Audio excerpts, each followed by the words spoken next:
Hey everybody, and welcome back to Lindsey's Little Library. So today is BookList Thursday. BookList Thursday is something I do with Sarah over at Sarah's Nightstand. We come to you every Thursday with some sort of book thoughts, ideas, recommendations, something bookish related. I am filming this at like the very last moment this week because I kind of forgot that Thursday comes before Friday. I know.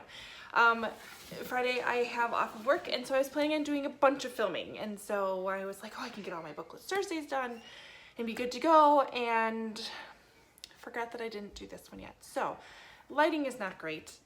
Where my camera is not great, but we're gonna work with it, and then it'll be good from here on out. I still have boxes. How long? Comment below and tell me if you've moved, how long is a reasonable amount of time for me to have stuff still in boxes, because we are approaching 3 months. I know.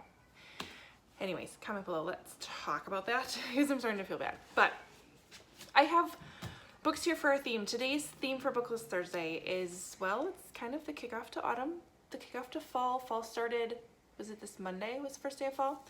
I live in Wisconsin where we get 4 very full seasons and leaves are changing.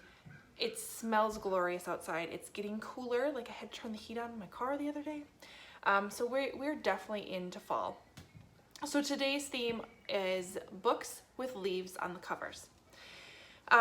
Makes you think very fallish. And so of course, originally when I started looking, I started to look for your very traditional fall leaves on the covers, which I found one on this book called That Night by Chevy Stevens. This is an amazing psychological thriller. I don't want to tell you a lot about it.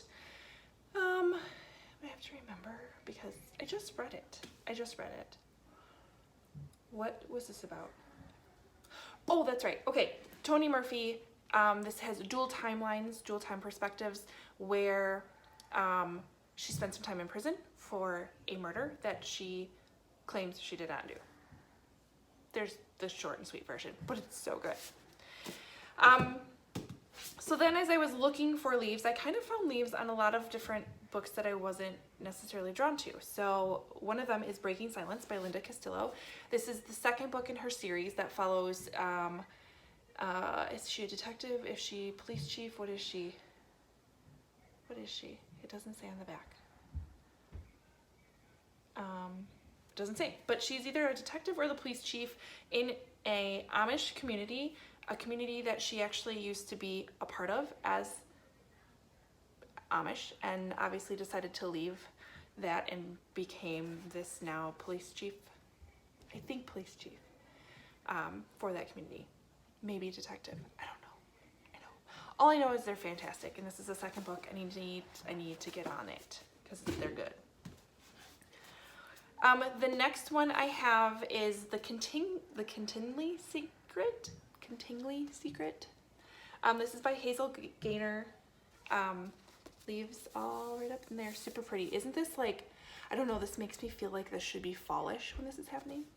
But this is a fantasy book set, again, dual timelines, 1917 to present day. And I believe there are continually fairies involved.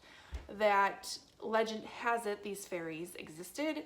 So Olivia inherits this bookshop in an Irish harbor town, and she learns from these books this story of these fairies, and then kind of, I believe, try to figure out if it's true. I bought it for the cover.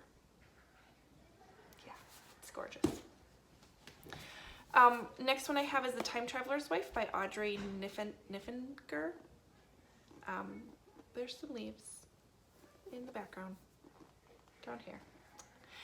Anyways, this, I know she falls in love with a man who is a time traveler, so she only gets to see him at various points in her life as he travels through time. I have not read this book. I know. I've heard glorious things about it. I need to read it. Next one is A Follow Marigold by Susan Meisner, leaves on the cover. Susan Meisner wrote one of my absolute favorite historical fictions. She wrote a couple of them. One of them is Secrets of a Charmed Life.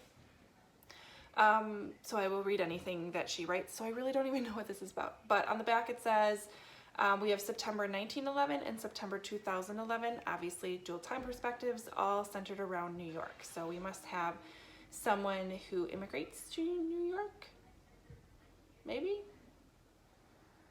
I don't know, I don't care. It's Susan Meisner. She writes fantastic historical fiction. It's gonna be great. I really should probably tell you more about it. Okay, let's read the back. Oh, this one follows a scarf. It says, a beautiful scarf passed down through the generations connects two women who learn that the weight of the world is made bearable by the love we give away. I think that's more than I probably gave you. And then my last one is The Death of Mrs Westway by Ruth Ware. We've got Leaves Within This Vine, historical fiction. Again, I picked this book up to admit to you again that I have not read any Ruth Ware books, and I now own way too many of them.